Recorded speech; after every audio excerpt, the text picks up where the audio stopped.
Good morning, everyone, and season's greetings. My name is Jim Cowan. I'm the Senior Director of Governance for the NCGA.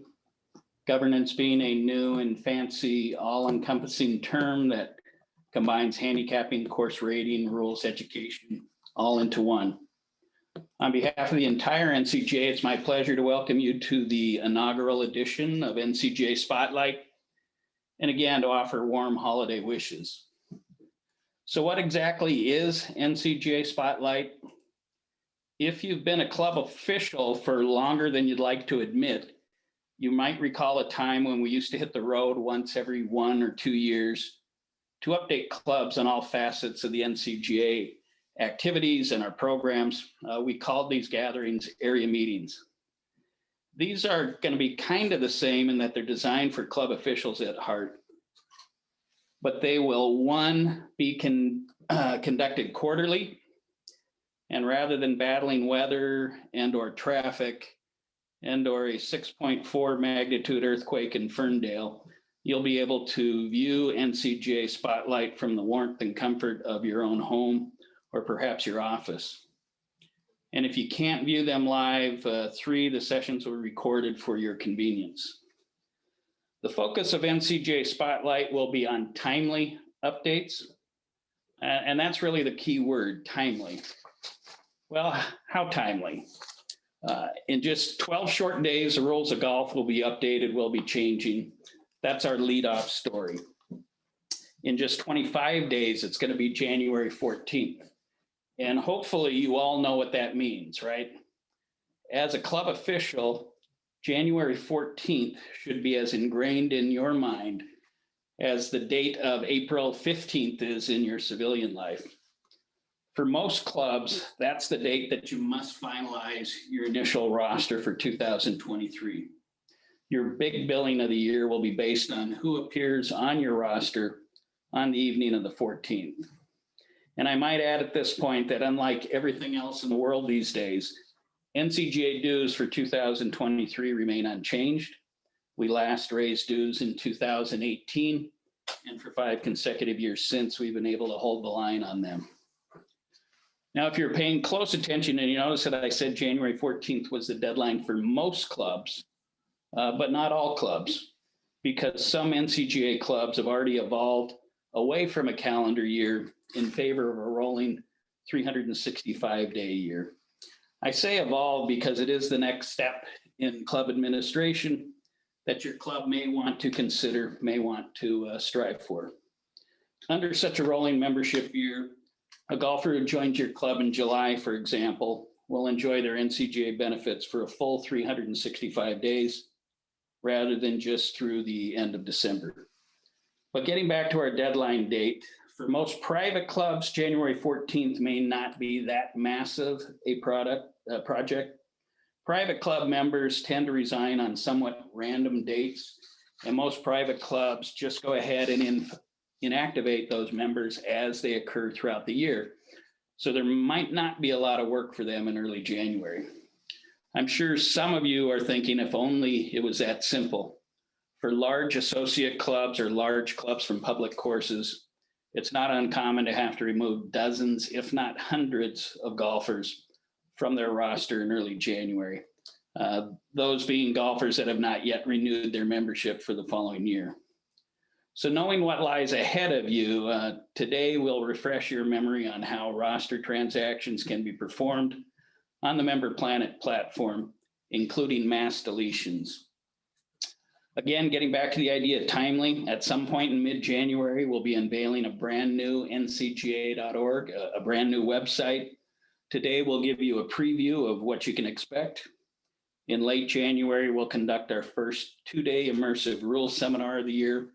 We'll be telling you a little something about that. Less than 2 weeks ago, we conducted our annual meeting. Perhaps some of you were there. If you were, you heard the exciting news about our big plans for Poppy Ridge. We'll share a brief overview of what guides and inspires the Poppy side of the house today and give you a little bit of information on Poppy Ridge. Youth on Course now resides in all 50 states and has even gone international. You'll hear the latest news from Youth on Course this morning. And we're especially going to highlight activities here in Northern California. And lastly, we'll conclude with some updates on the World Handicap System and the long-term outlook for course rating. We're a little limited for time and hope to avoid a slow play penalty today, but we don't want this to be a one-way street in terms of communication. There is a chat feature on your screen that you can activate that permits you to share comments and post questions. We'll be monitoring those throughout the presentation.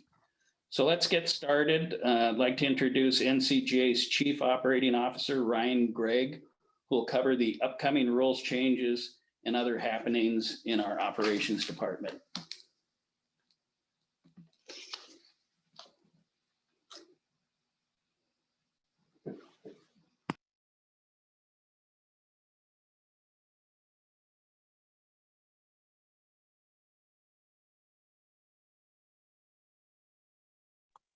Jim, can you see my screen okay? Am I now sharing?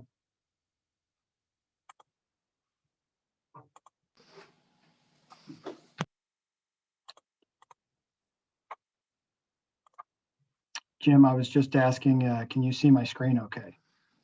Yeah, Ryan, we can see your screen. Perfect. Thank you. Okay, well, as Jim said, I'm Ryan Gregg. I'm the Chief Operating Officer, and I'll be going over some of the rules changes that we'll see in 2023. What the Rules of Golf Committee has tried to do is to continue the efforts of the 2019 rules modernization to get us to playing golf the way we do in the modern world, including using our app when it comes to the rules of golf. The USGA is focused on inclusivity and sustainability with this version of golf in the rules. What they've done is they've eliminated the players edition, and that's part of the sustainability, the less paper. They want us to use the app. And if you have the app on your phone, it will automatically update January 1st. And obviously the inclusivity part of adding Rule 25 for disabled golfers has been added to the rules of golf. It's no longer a separate document. And as we see as we go forward, the interpretation of the rules of golf have actually been eliminated. As we started 2019, they found out that they may have not have covered everything that needed to cover in the rules. So they created interpretations of the rules to enhance the rules of golf. No longer will they be doing that. They've moved all the interpretations either into the rules or into clarifications. Oh, I could see that I haven't been updating my slides. They're not coming through on the other side. So hopefully you can see these better. The next thing is they reduced some of the penalties where appropriate. Okay, so some of the application of the penalties have changed, specifically Rule 1.3C4, which is kind of our multi-penalty breaches. And they really wanted to clarify the outcomes, and they've changed slightly, and they've actually closed some gaps within the rules. So we've also got help that can be done under Rule 10.2B, and the caddy and the partner standing behind the player. We talk about some of the equipment changes.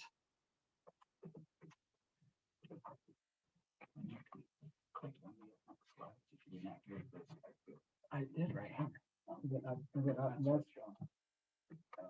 Okay.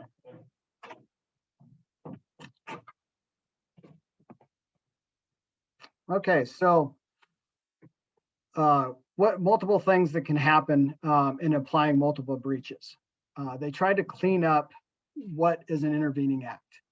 And basically you can decide how many penalties you're going to get based on intervening events. So what is an intervening event? It's a completion of a stroke. So for example, a player is in a bunker. He grounds his club during a practice stroke, which is a violation. Okay, well, maybe he does it 5 times before playing the stroke. Well, in the rules of golf, that's considered one violation because there was no intervening act, which was the stroke. Say you ground your club in taking a practice string, and you, in the process of grounding your club, taking a practice swing, you've gotten the violation, you play the ball, stays in the bunker, you ground your club again, now you've got the multiple violations. So one of the changes that came out of this is the situation where you got a player who rakes a bunker on his line of play, which is a violation at 8-1, and then grounds the club during the practice swing in the bunker. This was considered two separate acts prior to 2023. Well, now it's only because there was no intervening act of a stroke or the player becoming aware of the breach, it was only considered one general penalty applied. So being aware and becoming aware is also part of it. So you can ground your club in the bunker and taking a practice swing, and then somebody else comes in and says, hey, you're no longer allowed to do that. And so now that you become aware, if you were to do it again, excuse me, it looks like, okay, Jim, okay, you're in the right place. So once you become aware of the breach and you do it again, you're considered to have two separate breaches. Let's go to the next slide.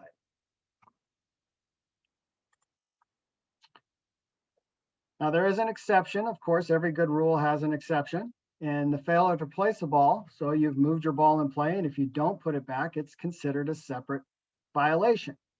But because it's a separate violation under this exception, you only get the general penalty. So it's not a total of 3 penalty strokes in stroke play, it's only 2. Next one.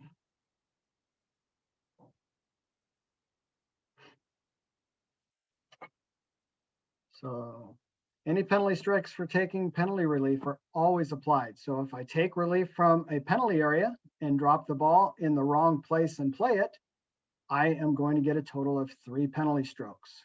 1 for the penalty area rules and 2 strokes for playing from a wrong place under Rule 14.7. So that is how that has changed. Other change that they made is a 1-stroke penalty for making a stroke in an incorrectly substituted ball. This used to be the general penalty. It's no longer, it's considered a single penalty. And really it makes sense because when you substitute a ball, so take your ball out of play on the putting green and put down your lucky putting ball, is it really worth a 2-stroke penalty or loss of hole in match play? They feel that it's more understandable that you would get a 1-stroke penalty. They've changed the damage to the club during the round. So starting in 2019, if you damaged your club during the round, you were no longer allowed to substitute another club or bring in another club. That was the club that you could treat as conforming and play for the rest of the round with that club, but you were not allowed to replace it. So they created an interpretation that allowed you to do so. Well, they've now changed that and made it so you can change your club if you have damaged it, as long as it wasn't done by abuse by the player outside the normal course of play. We've got some clarification with scorecards. The marker certification portion is during the round. If a marker were to withdraw and leave the course, they no longer have to sign as long as the person taking over, being the marker, has watched the other player play the round. And then model local rule L1 is a 2-stroke penalty or the in stroke play or loss of hole in match play, or no stroke, excuse me, no scorecards in match play, but penalty for missing a certification is only a 2-stroke penalty by local rule. And that is a local rule the NCGA will be adopting. They've also made changes to the handicap requirement that the committee is responsible for the handicap and not the player. So if there is a wrong handicap on there, it's up to the committee to correct that. Now you can adopt the local rule that makes it the player's responsibility, but the NCGA will not be adopting that. So different things can happen throughout playing a ball, and so they made some minor changes to that, and we'll go through these one by one as we get to the next slides. So in the rules of golf 2019, when they made the changes, they weren't very clear on what could be cleaned up by a referee in worsening the player's conditions. So In 2023, they've clearly stated that conditions affecting the stroke that have been worsened by a referee may be restored. So you could see this referee's kind of helping a player in the bunker, and they've created some footprints. Those can be cleaned up by the player before they play.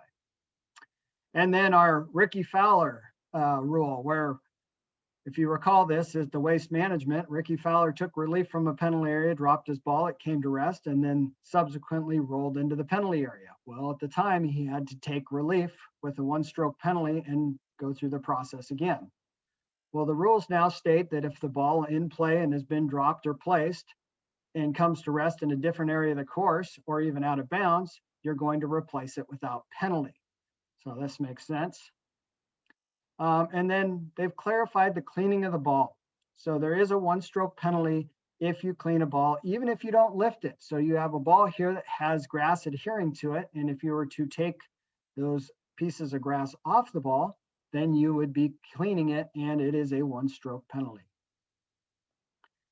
They've clarified the back on the line relief. Now, this is something they did with a interpretation after they came out with the 2019 rules, and something that they've included in the rules going forward, that a ball dropped on the reference point can roll up to 1 club length when you're using back on the line relief in any direction. As you can see by this diagram, you have a ball that's in temporary water. The player wishes to take their one-stroke penalty relief and drop outside the bunker on the back on the line relief. Ball's dropped on the line and can roll 1 club length in any direction and be still in play. And then here's the example with a penalty area situation where the ball's come to rest in the penalty area. They use their back on the line relief, they drop the ball, and from that spot, they get 1 club length in any direction. So it can roll forward, but not more than 1 club length. And then a ball played from the putting green is replayed if the stroke hits a person, a movable obstruction, or an animal. So hitting any one of these things, you must cancel and replay the stroke. However, if you don't cancel and replay the stroke, then the stroke counts, and you're going to add the general penalty for playing from a wrong place and complete the play of the hole. If you have one of these situations where the putt is made and it loops out of the hole and hits the club, or hits the player itself, or hits an animal defined like a loose impediment like a worm, we're going to continue to play the ball. You're not going to replay it. You're going to play the ball as it lies.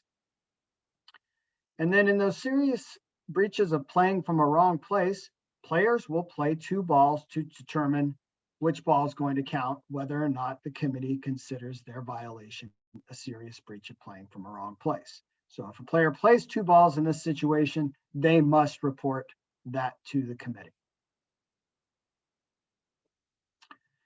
And then our embedded ball relief has changed slightly. So the spot right behind the ball where it is embedded is still our reference point for taking relief. However, they've clarified that that spot must be in the general area. Now, what do you do if there is no general area directly behind the ball? Well, you're going to go to the nearest spot where you can find the general area, and that will be your reference point for taking relief. So if you're on the face of a bunker, you may have to go to the left or to the right by a few yards to find a spot that's in the general area to take your relief.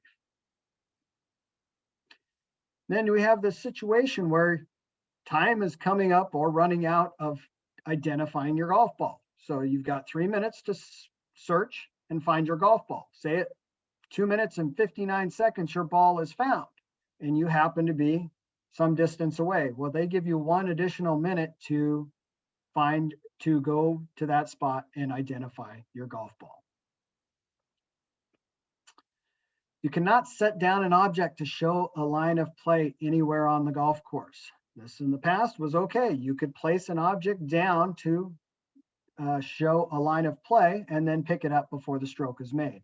Now you can't place an object anywhere on the golf course, even if it's removed prior to the stroke. So as you can see, this violation. Similar actions are treated the same in setting down an object. So you can't make a line in the ground in the dew or place down a club and aligning yourself to playing a stroke. So this is the violation, and it's a general penalty violation for doing so.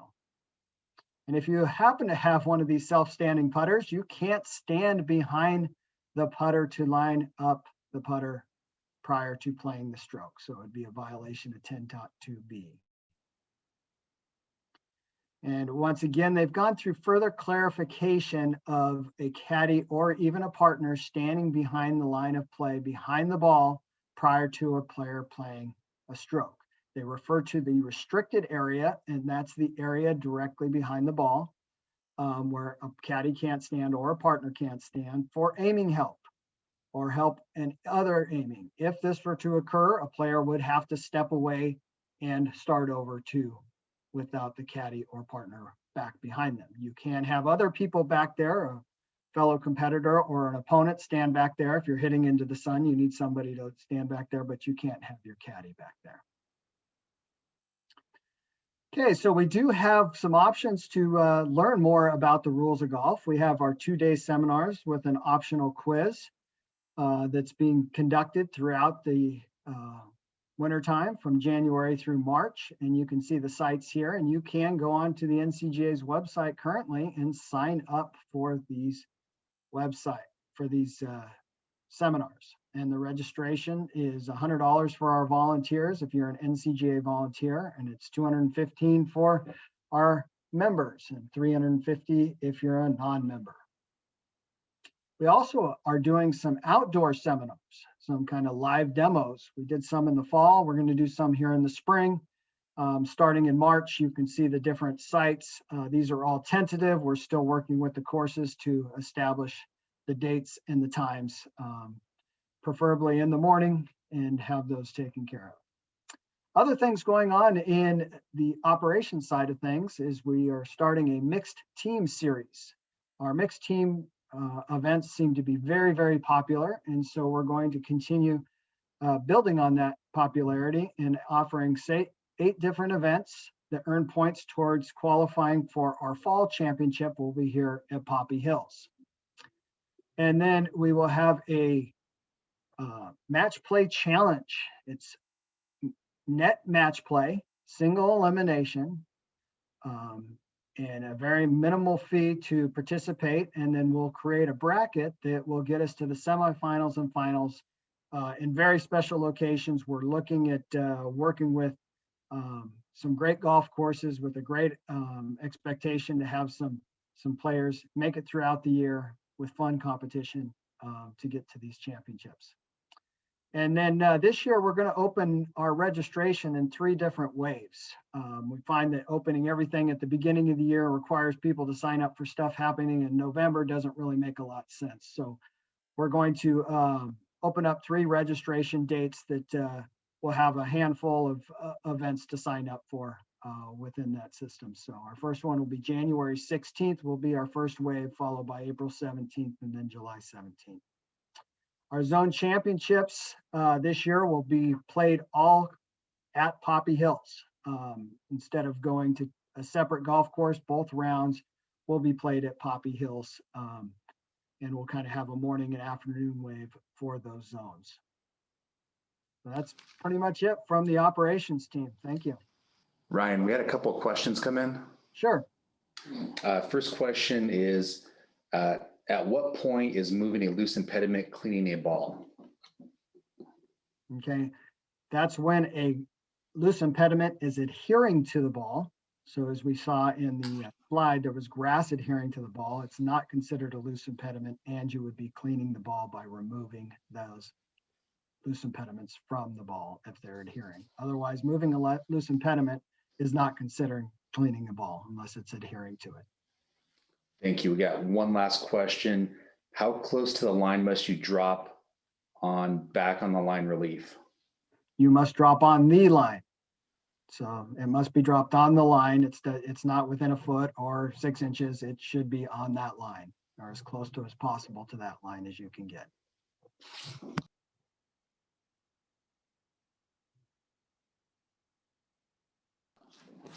All right, thank you, Rhino. With January 14th looming, I'm now going to turn it over to Martin Fuentes, Manager of Governance and Customer Service, who will walk us through Member Planet and transactions and the such. Thanks, Jim.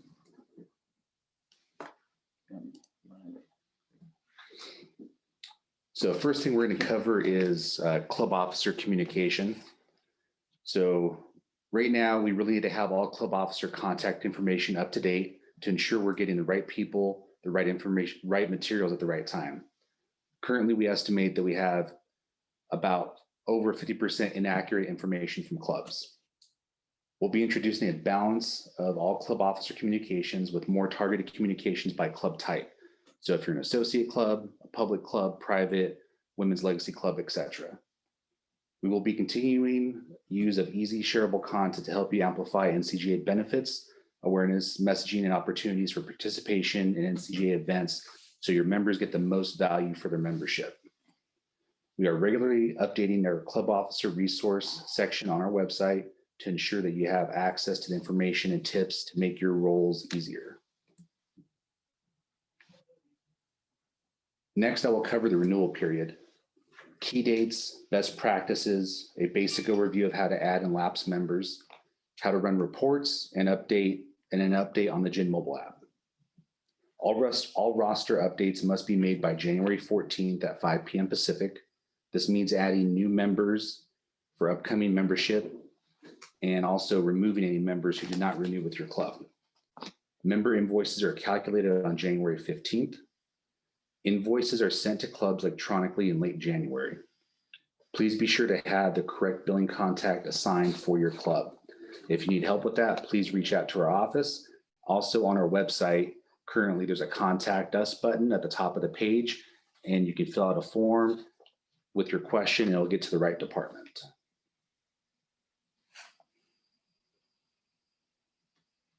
For the renewal period, we're going to be talking about emails. The USGA now requires a unique email address and password for each member to be able to log in and post their scores. This applies to gin.com and the GIN mobile app.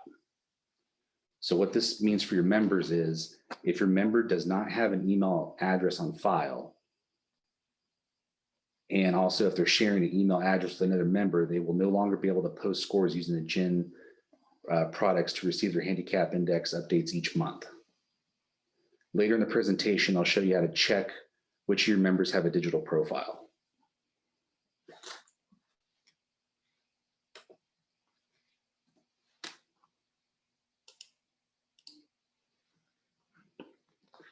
Renewal season began October 1st,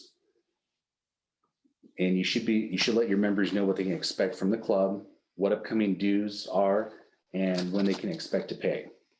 And remember, most people don't open 100% of their emails. Be sure to include multiple communication pieces to your members, renewal reminders to ensure your information is getting in front of your members. Also, don't try to reinvent the wheel. The NCGA has provided images, templates for your club to use this renewal season. Plus the use of member planning email blasts and broadcast tools to send reminders to your members, and you can even schedule them in advance.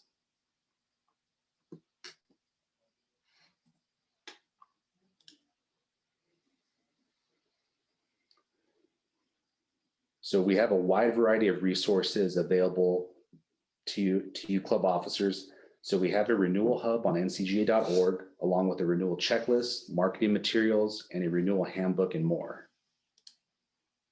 This is a screenshot of the renewal hub. There's also a club officer update form that can be found on this page. We've put all the information all in one place here in the renewal hub. Everything you need for renewal is on this page, so that way you don't miss a thing. The Club Ambassador Program has grown to help solidify relationships between NCGA and our member clubs. This year, we were able to enhance our Club Ambassador newsletter and resources. We highly encourage you to assign a Club Ambassador today. It can be a board member, a club officer, an engaged member, or even yourself. Not only will your club benefit from being involved in the program, but so will the entire Club Ambassador community. Next, we'll talk about the two platforms that clubs are using to manage their clubs. So one is Member Planet, which is for roster adds and deletes, email blasts, etc. The second platform clubs are using is USGA Admin Portal to manage all things handicapping, like running reports, edit and delete golfer scores, modify indexes. Next, I'll cover Member Planet first, and then after that, we'll cover USGA Admin Portal. So this is the login screen for Member Planet. Every club has a Member Planet account. If you do not have access to your Member Planet account, a fellow club officer should be able to add you as an admin. If they are unfamiliar with the process, they can contact us and we will assist your club in that process. Once you are logged into Member Planet, this is the home screen you'll see. And next I'll cover how to add a member. The main menu is located on the left side of the page in Member Planet. So for this purpose, we're going to start off with adding a member. So we're going to click on the membership icon on the left-hand side that has a gear logo. This page will load. Now, as Jim alluded to earlier, most of our clubs are still on calendar year. So if your club is still on calendar year and does not take online payments, you would move under option B. And then under option B, there's letters that say, or a button that says add or remove members, and you're going to click the go button. Once you click the go button, it'll take you to this page. This page is going to give you three options. You have new member account, which is for a golfer that is brand new, that does not have an existing GIN number. Second option is existing GIN number, whether that person is from your club or a different club. If they have an existing GIN number, you would use this option. And the third option is non-member contact. This would be for somebody that does not need a GIN number, that your club does not want to get billed for, that needs access as an administrator. So this could be like a treasurer that doesn't play golf. This also could be a golf professional if you're a club at a golf course. For this demonstration purpose, I'm going to go ahead and select the new account option. It'll take you to this page here. And on this page, you're going to enter the golfer's information. So their first and last name, email address, date of birth, gender, street address.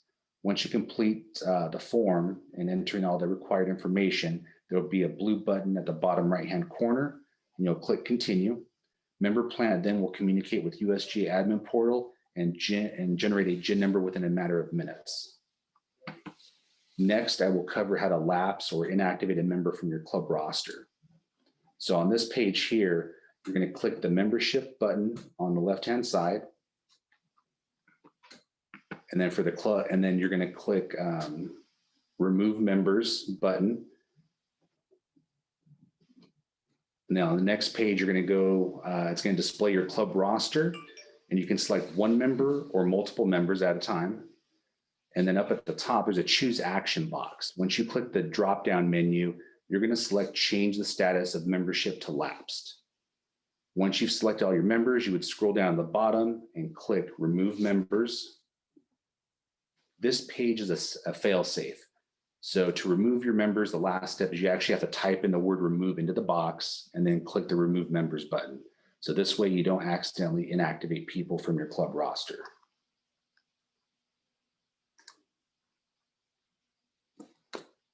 On this slide, we're going to cover how to view your club administrators. So on the main menu in Member Planet, there's an admins button.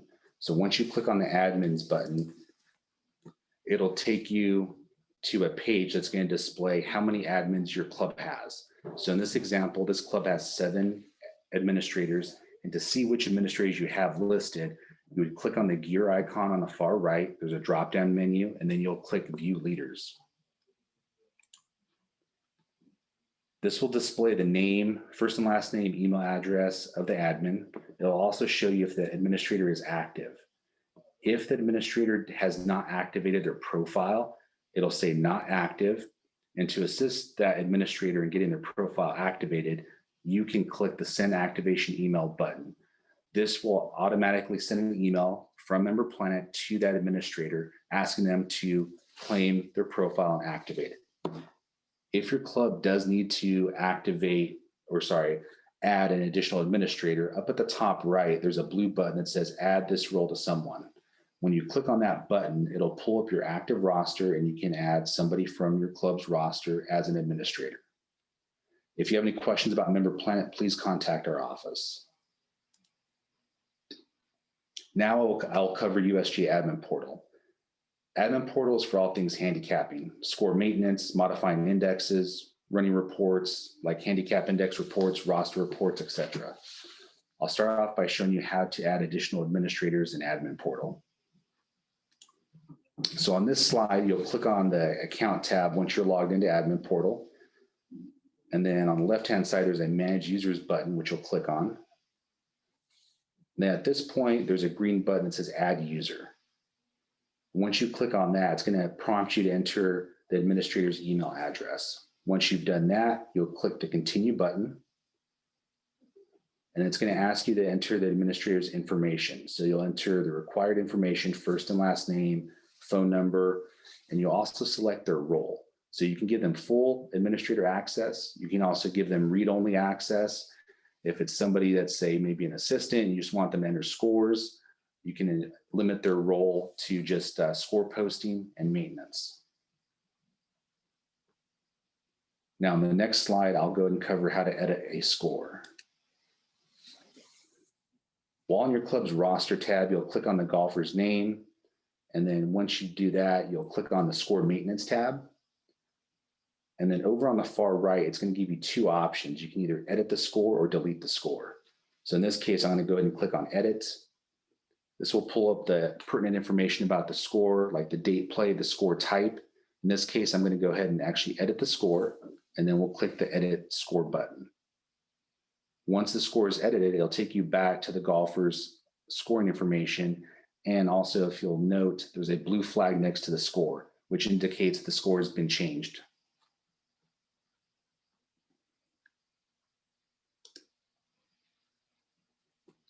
Now on this page, we're viewing a club's roster. Now while viewing your roster, this page will display general information about your golfers, which includes the golfer's name, handicap index, GIN number, and it will also display if the golfer has a digital profile.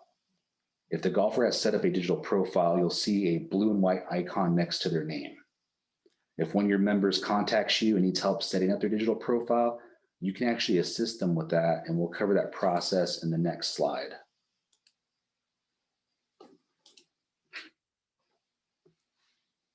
So at this point, when you actually click on the golfer's name, you'll click on the Account tab, and then there's a box that displays the golfer's digital profile information. If they don't have a digital profile set up, you can click the green button that'll send an invitation to the golfer's email address on file. Now it displays that you've sent the invitation. They'll get an automated email from GIN asking them to click on a link to set up their password for the digital profile. Once their digital profile is set up, they'll be able to access gin.com and the GIN mobile app as well. Go back one slide. Okay, now. Next, I'll cover how to run a template report. So up in the main menu at the top, you'll click on Reports, and it's going to load My Reports, Schedule Reports if you have any. But now we're going to click on the tab that says Templates.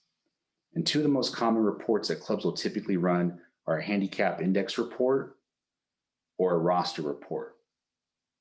In this demo, we're going to go ahead and view a roster report. And then to the far right, you have the option to schedule or view a report. So I'm going to click on View. It's going to display the filters down at the bottom. You can set the filters to however you want. So if you want to run just a specific gender or for a specific date, there's also an advanced button. And display columns, these are all the data fields that will display in the report. And you can add and remove the data columns as you see fit. Once you've selected all your columns, you'll go ahead and just click on the Run button. It'll run the report. It'll pop up in a separate window. And this is a preview of what the report will look like. And from here, you can print the report. You can also export it as a PDF or an Excel file if you need to email it to other club officers or even to members.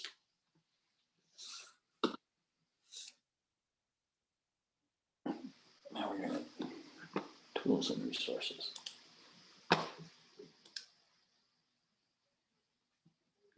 Oops. So next thing we're going to cover is tools and resources. So up in the menu bar, if you click on tools and resources, you have user guides, training videos, product updates, and frequently asked questions. So I'm going to go ahead and click on user guides. And in this case, we're going to see how to manage score maintenance. So if I click on manage score maintenance, the user guide will pull up detailed instructions on how to edit a score. I covered it briefly earlier, but if you forget how to do it and we're unavailable to help, and it's after hours, you can always come to the resources guide and view the detailed instructions that contain screenshots and step-by-step documentation. Okay, now we go on to credits. Next, we're going to cover credits. When all is said and done, mistakes will occur. If you miss the deadline, whether it's because some golfers resigned after the fact or juniors that were registered as adults, credits are not issued automatically. We can't scan all 1,300 rosters on a daily basis, so you'll need to submit a credit request for that golfer. Recognize that there are real costs that are associated with leaving a golfer on the roster after January 14th. Those costs include magazine issues, gym costs, USGA computational costs, etc. And we do not receive credits from our business partners for those costs. As such, full credits are not the norm. Get the golfer off your roster before submitting your credit request. The longer you wait to remove them from your roster, the less we can offer in terms of a credit. Next thing I'll cover is the USGA mobile app. One of the things that a lot of members don't know about is the USGA mobile app has a free GPS feature with the option to upgrade. Also, USGA has added an addition of some gaming features. The current games offered are match play gross and net, with more games planned for next year. The mobile app has also gotten a refresh this week, so you're going to have a new home screen. Also, there's an area now for association news in addition to the RSS feed. In addition, it will now display the golfer's GIN number at the top of the page, which it did not do previously. There's going to be some future releases coming next year. So planned releases are in February 2020. They're going to have additional match and group scorecard enhancements. So if you're doing match play nets, it'll actually dot the cards for you. Also, too, we've had a lot of feedback from members and clubs about being able to edit the courses that show up in your course list. So we've passed along that feedback to USGA and GIN, and golfers are going to have the ability to add, edit, and delete a list of courses in the My Courses section.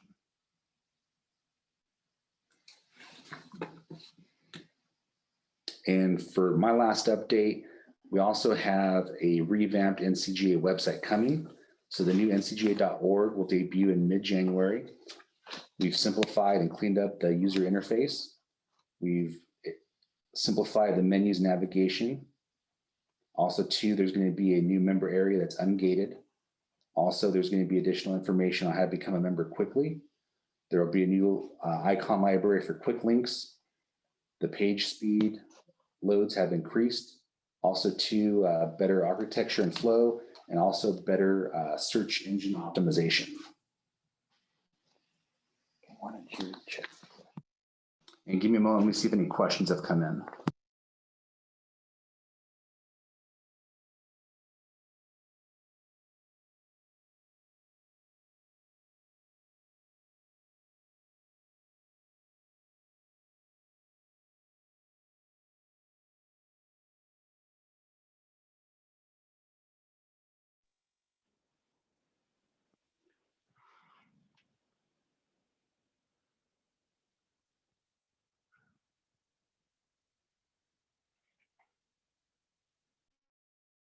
Okay, why don't you talk about that?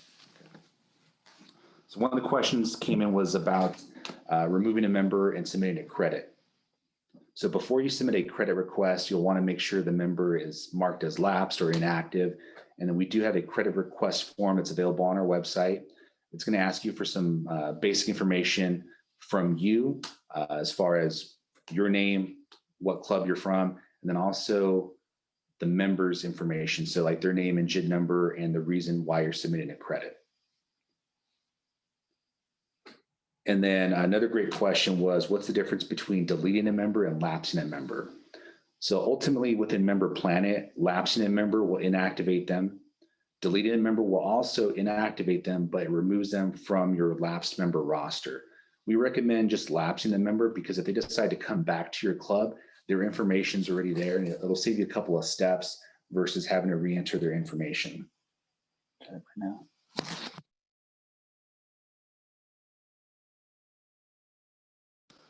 Okay, thank you, Martin. We're still double checking a couple of the questions. Now I'd like to turn it over to Steve Schrader, our Chief Operating Officer of Poppy Holding Company, to give us some updates on the Poppy side of things. Okay, great. Thanks, Jim. And I hope you can hear me all. Merry Christmas to everybody. And I hope you all have a good holiday season and get some time with your family and your friends. For those of you who are less familiar with the Poppy Holding structure, just a couple of overview points before we get into the slides. Our portfolio encompasses 45 holes of golf, 2 clubhouses, also housing the NCGA headquarters, obviously on the right side of the building as you look at it from the parking lot here at Poppy Hills, 2 maintenance yards, and we deal with several other disciplines, particularly at Poppy Hills, which is the surrounding lots owned by the Pebble Beach Company. So there are homeowner issues and other items. So it's really a broad spectrum of disciplines and activities that we carry out on behalf of the properties. So also obviously practice areas and food and beverage units and the like, which we'll talk about a little further into the presentation. Simply stated, our mission is to, bring a really, really superior golfing experience to NCGA members, guests, and all those others who visit the property. We have people come from international destinations to come play both Hills and Ridge. We have our local constituency here, so it's near and far. And but I think the biggest support group obviously is our NCGA card holders and the benefits that we offer to those folks with a great green fee structure and the opportunity to play golf courses that are owned by the only allied golf association that does own 2 properties. So that makes us unique in the world with these high-end public access golf courses. Our vision is basically to be the inspirational leader of golf in Northern California, where everybody has an invitation to play.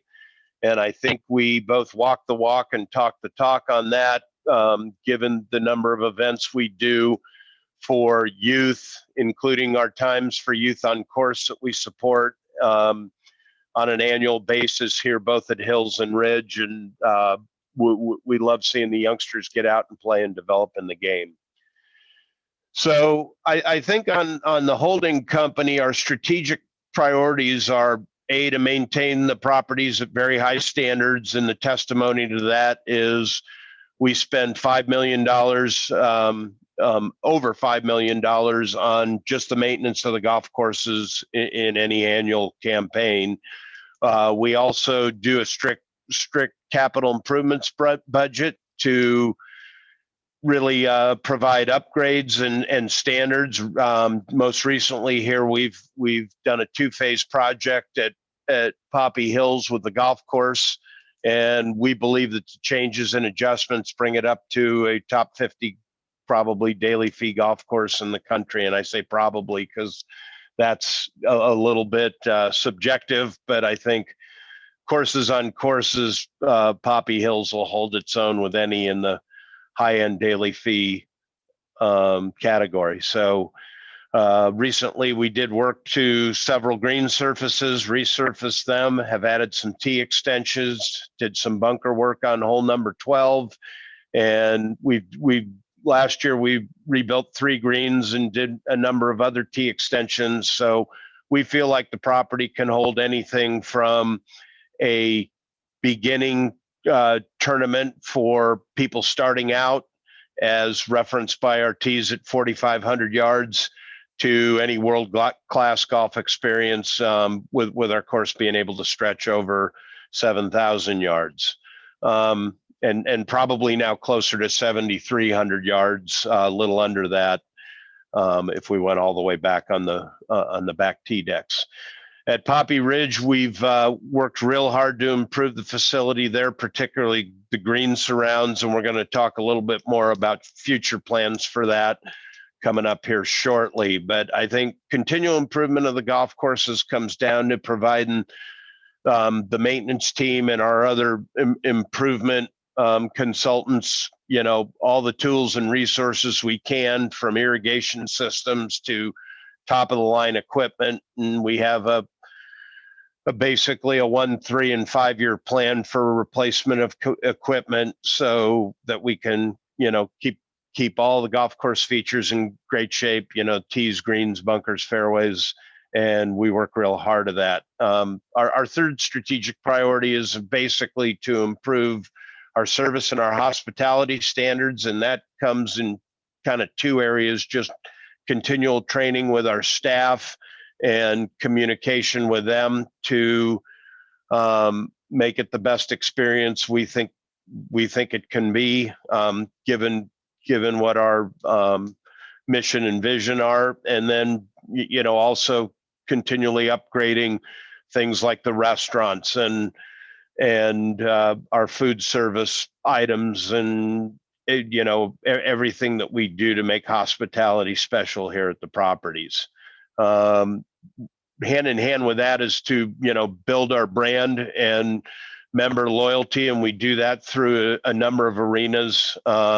We've got loyalty programs at both golf courses with our Poppy clubs, and we work real hard at building and promoting our brand, along with the NCGA brand. A good example of that is the development of our strategic partnerships with apparel companies and equipment companies and other things we look at over the course of our long-term strategic plan. And then I think the fifth priority, but probably the one that leads the most to success, which is to attract, retain, develop high quality staff to execute our mission and vision. And I think that our employee engagement and the manner in which we train and develop our staff gives them a chance to take all of those attributes and move along in their careers and continue to ascend, both as great employees and as great people. So,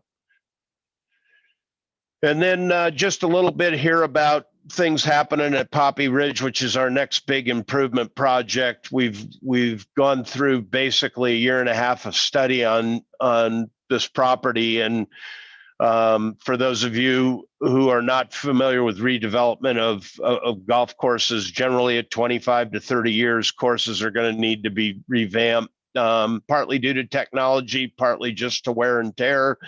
And refreshes are pretty normal in the business. There's currently in the industry a large boom going on with renovating properties, and a lot of people have been doing it over the course of the last few years to bring their properties up to standards.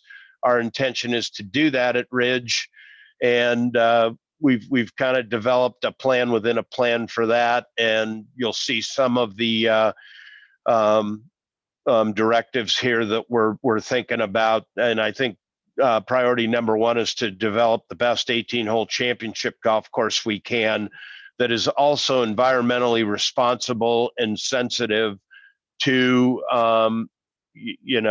things like water use, how much pesticides and other supplies we have to put down on the golf course, managing our turf grass, and just making it a better playing experience from all those levels. We do want the golf course to be enjoyable for players of all skill levels. We would like to see the course be reasonably walkable over there, so that tournament players can enjoy it from that aspect. We believe at this point in time, we're close to the development of a strong 18-hole plan there, and along with a 9-hole element that we've been terming a family flex 9. That would be what I would best describe as a shorter version of the championship course, but one that'll be really, really fun. That'll be able to allow new players to come into the game, seniors, families play together. And then right along with that is improvement of our practice facilities and you know, the many elements out there within the 225 acres that we have that are really golf acres, with you know, additional acreage obviously where the clubhouse is and where the maintenance building are. I think in closing, you know, as we work on this project, we see the golf course as something that'll have features that will really support ease of conditioning and consistent conditioning going forward, while recognizing that cost is going to be an important factor to keep our green fees affordable and have a great benefit for our NCGA members.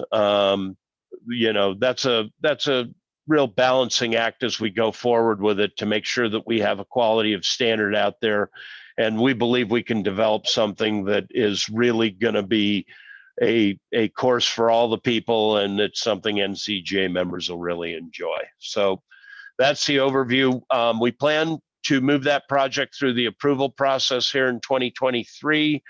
Would hope to have our approvals in summer or fall of next year, and then possibly start construction in early 2024, the first quarter.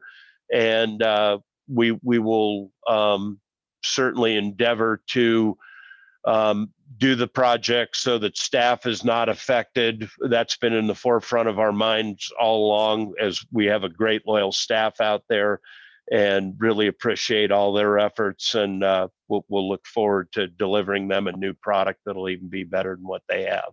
So that's kind of it. Happy to take some questions if we got them, Jim, or others. No questions right now, but with the idea of NCGA Spotlight and trying to provide timely updates, certainly we'll be following along anxiously through this process, perhaps bringing in the course architect at some point and just see how things are developing. I can't predict.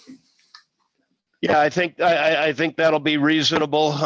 You know, in projects like this, as you know, Jim, it takes a village, and you know, we've got a number of important disciplines that we're going to be working our way through with, and certainly the architect is one of them. And as we get more of a finalization of our plans and exactly what we're doing, we'll be happy to give updates. Thank you, Steve. And heading a little bit backwards, we had another question. This pertains to rule seminars and just asking in general why we charge NCGA members to attend a 2-day seminar, because the costs amount to the tens of thousands of dollars. We're providing breakfasts, lunches, there's travel costs, getting our instructors there, et cetera. So it's by no means a break-even proposition. We invest tens of thousands of dollars in this, and we do so willingly because we're training a lot of our own officials who make our championships all the more special, and we want to provide this information that you're able to bring back to your clubs. Next, I'd like to turn it over to Adam Schaefer, who is a development manager for Youth on Course, to give us some updates on this exciting program. All right. Thank you, Jim. It's great to be here with everybody virtually, and hopefully I'll get to see you all in person at some point as well. As Jim said, my name's Adam Schaefer. There is another Adam with Youth on Course, Adam Hike, who is our CEO, but he couldn't be here today, so I'm going to present a little bit about Youth on Course. And I know many of you know Youth on Course or have seen our members at your courses or have YOC members in your families. And so I just wanted to give you a quick update, specifically on our activities here in Northern California. But first, we're all about access. For those who don't know what YOC is, we were founded in 2006 as the NCGA's charitable arm and have grown leaps and bounds since then. But the 5 main things that we do as a 501c3 nonprofit, our bread and butter, I would say, is our subsidized rounds program. That's probably the most front facing, where youth ages 6 to 18 can play golf at YOC partner facilities, Greengrass, or in some cases other golf facilities for $5 or less. Everybody asks me, with inflation and costs going up, will that number go up? And right now it's $5 or less. That is our commitment to our youth, to get them out there and give them access to opportunities through golf. We also provide career prep for our members. This includes internships at NorCal clubs, as well as our caddy program. And so those are fantastic opportunities for our members more in the high school ages to earn on the job or learn on the job skills and earn some great wages as well.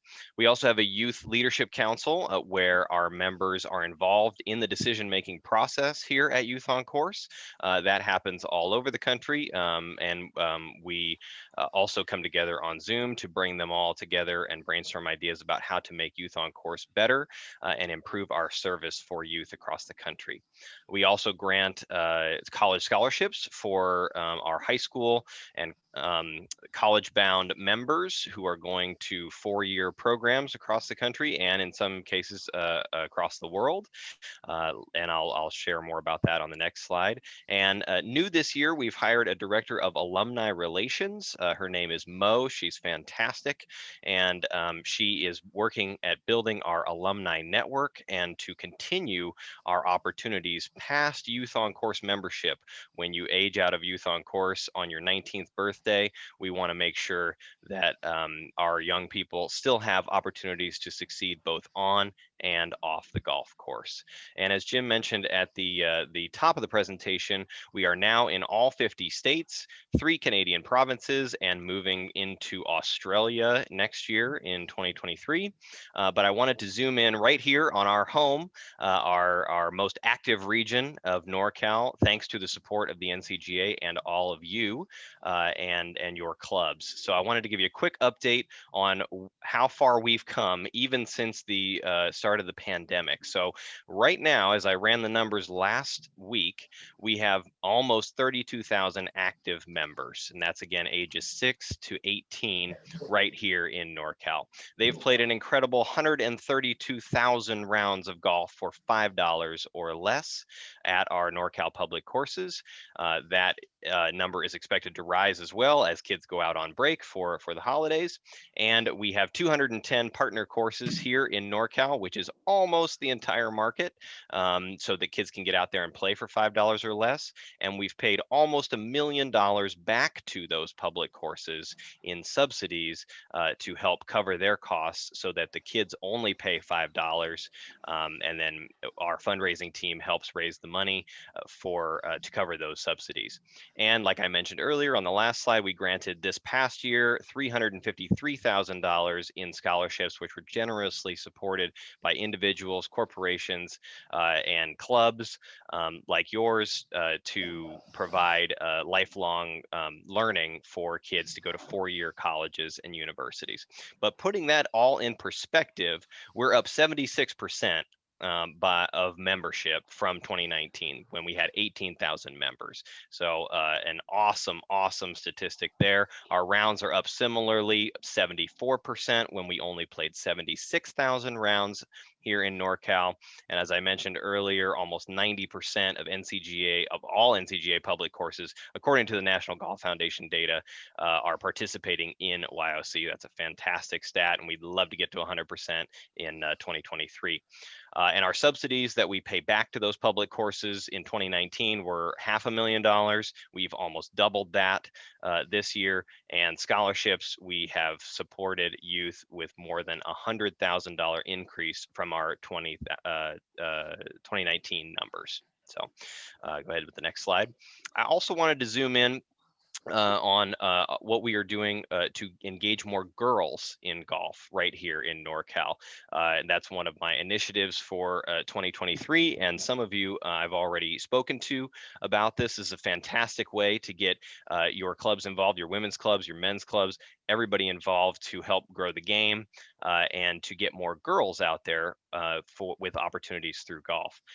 Right now, we have more than 7,000 NCGA YOC members who are girls. And as of last week, they've played more than 20,000 of those 130,000 rounds for YOC. And the subsidies have been more than $125,000. Again, the girls pay $5 or less to get out there and play. And I've heard so many positive stories from all ages that this has given them opportunities to practice, to play, whether it's in the off season from their school or just getting out there with their folks or their friends and connecting with their communities.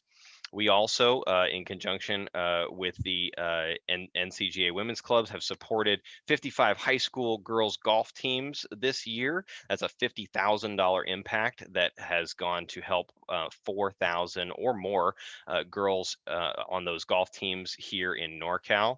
And we have also subsidized $75,000, excuse me, dollars in scholarships that has been awarded to girls to go to those universities.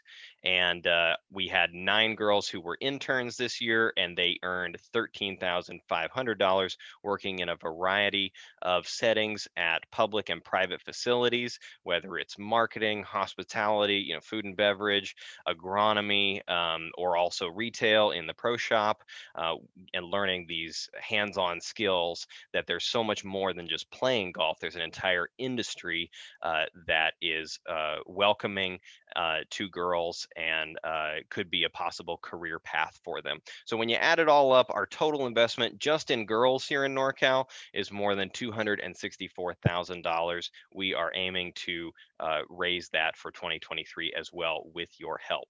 So how do you help? As a charity, we appreciate all donations to Youth on Course, but there are some fun ways that you can get involved as well, you or your club members. The first, of course, is direct charitable donations to Youth on Course, since we are a 501c3 nonprofit operating as the NCGA Foundation. Any donations are 100% tax deductible to Youth on Course, which is a nice benefit for our community of donors. Or some clubs choose to make Youth on Course a charity of choice for a golf event or an existing outing that they may have. We've done some very successful events, whether they're member driven or Youth on Course driven at both private and public clubs this past year. You can also sponsor one of your members or one of your officers or one of your staff to take on the epic 100-hole hike challenge. And you may have heard of this. This year, it's raised almost $3 million for Youth on Course across the country, the lion's share of which was raised right here in NorCal. And it is essentially where some crazy people, myself included, decide to commit to walking 100 holes of golf and playing 100 holes of golf in one day, all for a charity. And they raise money with every hole that they play from their friends, their coworkers, their family, kind of like an extreme golf marathon. So there are a couple pictures underneath there that you can see, one from the 100-hole hike, another from an event that we did. The last one of the last options for clubs specifically to help support YOC is to initiate a club giving program. This is a very simple donation where once per year the board or the decision makers at your club choose to have the entire membership make a contribution of $25 per member that gets added on to their dues once per year. And the club collects all the money and then donates it to YOC. Typically that raises between $5,000 and $10,000 per club, which goes to subsidize an amazing amount of rounds in your local community.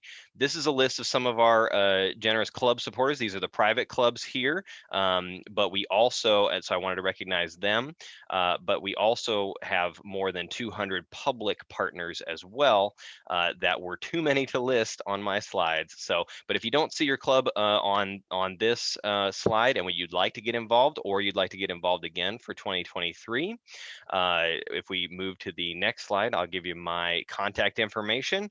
Once again, my name's Adam Schaefer. I'm the development manager for Youth on Course. That is a picture of my beautiful wife and our soon to be Youth on Course member, Henry. He's coming on 1 year old, so he's our hole-in-one for Halloween this year. So that's a face with the email or with the phone number. So feel free to give me a call or shoot me an email as soon as you'd like to get involved, or on a personal level or on a club level. We are really appreciative of the support, and hopefully I'll be back on another spotlight as well to share some more great updates from Youth on Course and the NCGA. We really appreciate everyone's support. Thank you. Thank you, Adam. Yeah, fantastic program. And I got to tell you, we miss you guys. Youth on Course has grown so much, going nationally and internationally, that they outgrew their office space here. So if you want to visit Adam or visit Youth on Course, they're no longer located at NCGA headquarters. They're just up the road at Ryan Ranch, and we can certainly give you directions to go visit there. So last and perhaps least, we're going to cover my area: governance, course rating, and handicapping, starting with the World Handicap System.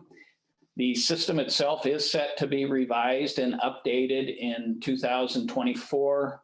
A couple of the items that are likely to change or be updated include the treatment of 9-hole scores.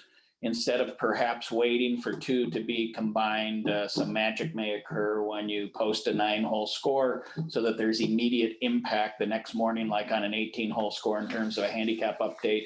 Also revisiting a lot of the handicap allowances. For some of the ladies out there, some more recent research is indicating that perhaps in mixed events, you're not quite getting enough strokes. So a lot of research is going into that, and these are just recommendations, but it's likely that by the time the system is updated in 2024, there are some changes to some of the handicap allowances for various forms of play, particularly team play. But by updating in 2024, this means a renewal of the educational requirement. That means blanking everybody out and starting anew.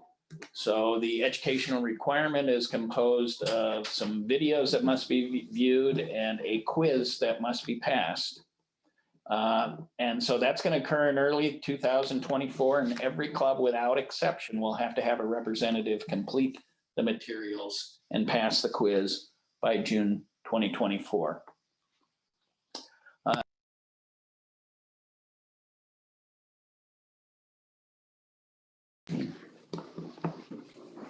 In the meantime,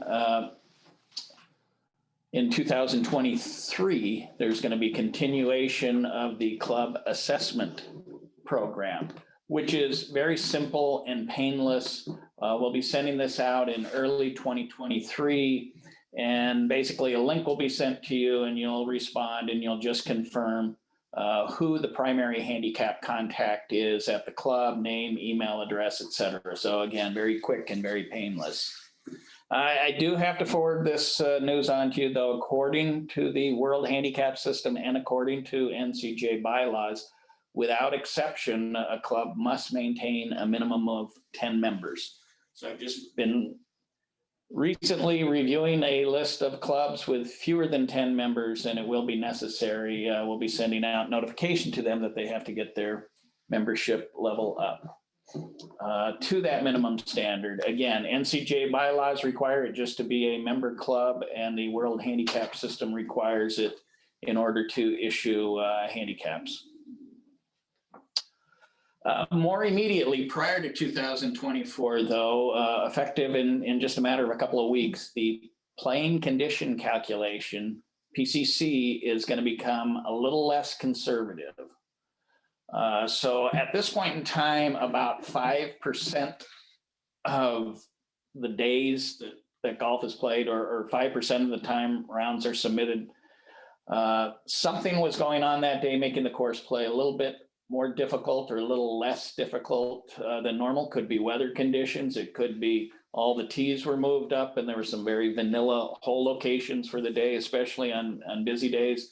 So the PCC examines all the scores returned that day, tries to determine if something unusual was going on where the course wasn't playing to its normal ratings. And if so, all the scores are adjusted accordingly. If the course was playing overly easy that day, that 80 that you returned maybe played more like a 79 or 78. If the course was especially difficult, I saw some videos about 9 days ago of somebody hitting a driver on number 7 at Pebble Beach and knocking it a couple feet away, but there were 40, 50 mile an hour winds. That could be a day where the posted scores indicate, hey, that score of 80 was fantastic. Excuse me, the score of 80 would have played more like a 77, 78. When the course is real easy, it'd be the opposite. That 80 may have been more like an 81 or 82.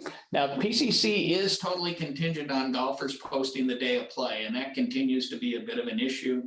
We have a lot of people, even though we have the means with the USGA GIN app, even though we have the kiosks at golf courses, even though we have ncga.org and gin.com to post scores, a lot of people have not gotten into the habit of posting the day that they play. And that really is necessary in order for the PCC evaluation to occur. So we want to encourage everyone again to post the day they play. Among other things, you get a handicap update the very next morning, but also because posting the day of play is critical for the PCC calculation. Again, we want to be seasonal. We want to be timely. Here we are in late December. This is the time of the year that caps tend to kick in on the handicaps of your members, both soft caps and hard caps. The idea behind the caps in general was that, you know, handicaps shouldn't be on a yo-yo. They shouldn't go way up and way down. There should be some relative stability. So basically, the system looks at your low handicap within the last 12 months and says, under ordinary circumstances, we're only going to let your handicap go up 3 strokes or so before the brakes start being applied and before we slow down the pace of the handicap acceleration.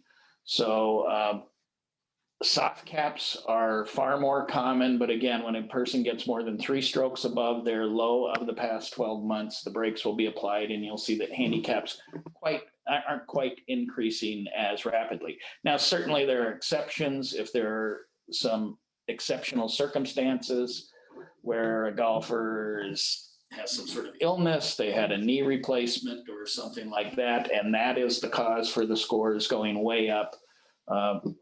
Your handicap committee can intervene. You can certainly call us and we can give you information, but that would be a case where the handicap committee would want to intervene and say, no, there's something special going on here and we don't want the caps to apply. But this is the time that you're going to start to see them as we play less frequently, as the temperatures cool down. And more than anything, as perhaps the golf courses themselves change, play longer, maybe getting less roll, things like that, scores tend to go up. Handicaps tend to go up until you hit some of these caps. And I know a lot of people don't like to hear this, but if everyone at your club experiences a cap during January, February, things of that nature, you really shouldn't be posting your scores. It's hard to imagine that everybody's skill level coincidentally deteriorated at the same time by such wide margins. It's really an indication that your course does not play to its ratings during the winter, and you would be better off just suspending all score posting. I remember speaking to a club last year, and literally every single active member that played a lot during the winter had run into a cap. And they understood the situation. They understood that the course was playing much more difficult, but it's kind of human nature. Hey, we're playing, we want current handicaps, but what it was doing was just raising their handicaps way too high. And we have to look at the broader picture, the big picture, and say, okay, all of your handicaps have kind of artificially gone way up because your course is playing so much difficult. What if you met at a neutral site? What if you came down to Poppy Hills and competed against others? That would be awarding you an advantage. Just look at your own club. What if someone hung up their clubs in November and someone else played through the winter? Their handicaps went up several strokes. How is that person expected to compete, the person who hung up their clubs against, someone of similar skill level, but now conceding them several strokes, whereas back in November, they played pretty much on a level basis. So we did have a club from our furthest north course on the coast that indicated to us that they were going to suspend posting because their course couldn't possibly play to their ratings during the winter. And I know what some of you are thinking, there's no such thing as creating winter ratings. Ratings are based upon the time of year that the most rounds of golf are posted, which are the summer months. Those are the conditions in terms of roll, green speed, rough height, and severity that we focus on. In terms of course rating, the system is set to be updated in 24. Typically, over the past few decades, every 4 years, the system has been updated. That's why we like to come out and rate courses every 6 years or so to try to keep your course in pace with some of the changes to the system. Sometimes the changes are minor or are pretty unimpactful at course A, but course B might be very impactful. So that's why we like to rate that often. One thing that we know is coming is there's going to be an expansion on our ability to issue ratings and slope ratings to short courses. The current rules say that a course must measure at least 1,500 yards for 9 holes and must feature at least one par 4 in which a scratch golfer on the male or female side would hit driver. Well, that eliminates par 3 courses entirely and eliminates some of the shorter tees perhaps at some golf courses, including family tees that clubs have gravitated to in recent years. So a lot of research is going on all over the world at this time, and we're optimistic that we'll be able to issue ratings for shorter courses, and they're talking about as short as 900 yards. So par 3 courses would be able to issue a course rating and slope rating. So we're going to spend a lot of next year, first of all, identifying those courses. In the past few decades, if a par 3 course contacted us, we'd have to say, I'm sorry, we can't help you. The rules of course rating and handicapping don't allow us to issue a rating or slope. So A, we have to identify them, then we have to get out and measure and rate those shorter courses or those shorter tees. I can think of a couple of courses in the Bay Area, at least one that maybe their blue tees made it above the 1,500 magic mark, but their white and red tees were shorter. So we were only able to issue men's and women's ratings from the 1,500 plus tees.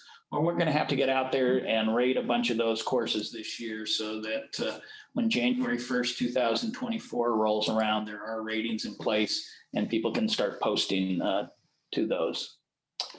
In the long term, this gets pretty interesting.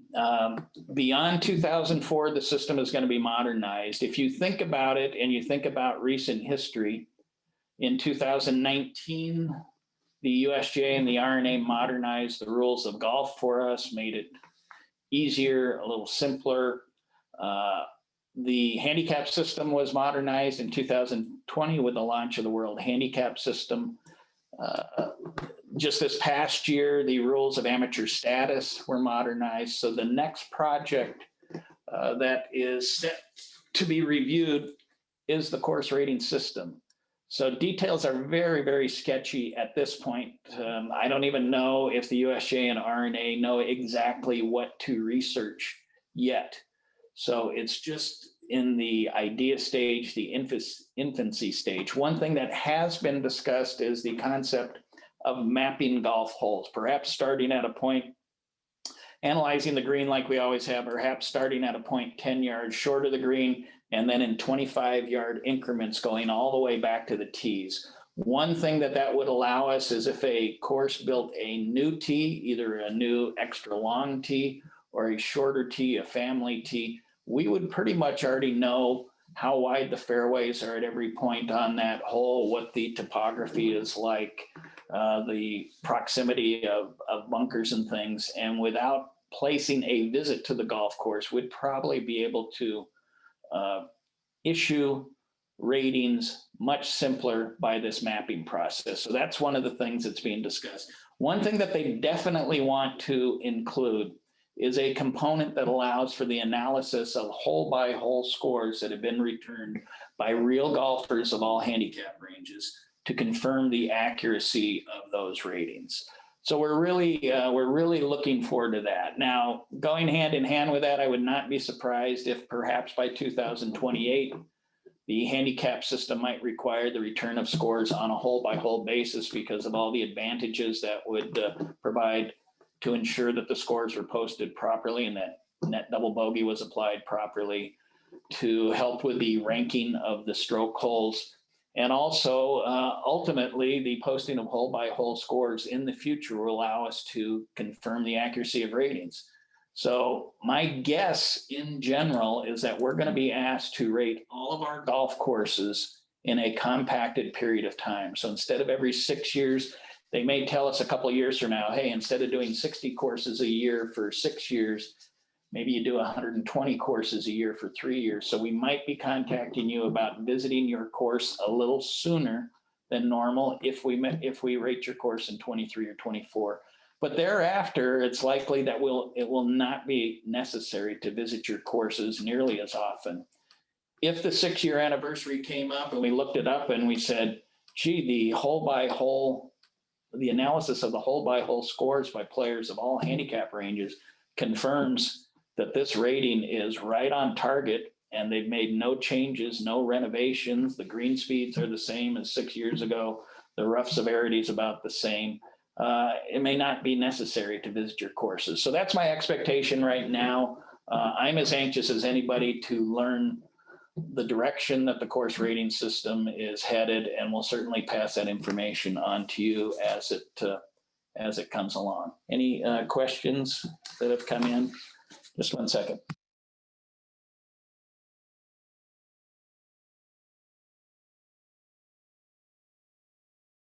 Yeah, there's a question saying that their course removed a large penalty area from a par 3, and golf course management did not think that we should be notified of this change to see if it had an impact.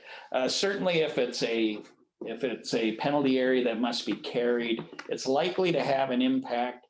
Some of these changes, though, don't impact ratings as much as some people might suspect. You know, for example, we might get called, hey, we put in a fairway bunker. How is that going to impact our rating? Well, when all is said and done, that amounts to 1 point under bunkers for that one hole, and it takes probably 10 to 15 points worth of bunkers to move the needle on the course rating by 1/10 of a stroke. So if it was a penalty area that has to be carried, yes, that could have an impact, especially if it was close to the green edge. It certainly is going to impact high handicappers more than low. So it might have an impact on the slope rating for the bogey golfer that plays those courses. So we would encourage the course to call us. In some cases, it's just a matter of, we can bring up Google Earth, we can look at where it was and go, no, this isn't going to be impactful. The change is very minor. Or if it was a penalty area or something like that, we might say, yes, that's worth a visit, that's worth a review. We have a number of volunteer course raters throughout Northern California. You might be able to dispatch one of them to check it out, or the next time staff passes through, we could check it out. So we always encourage you to do that. It's happens a lot. A lot of times we'll schedule a visit and we'll get to the golf course and we see that all sorts of changes. They're not teeing off from where they were a few years ago. And basically they've been playing to a rating that was probably off because they moved things around a lot. So we always encourage you to do that. Certainly we've seen the development of combo tees. They're very popular. We've seen the development of family tees. They're very popular. That doesn't always require a visit to the golf course. That's something that we can sometimes calculate here in the office. So be sure to notify us.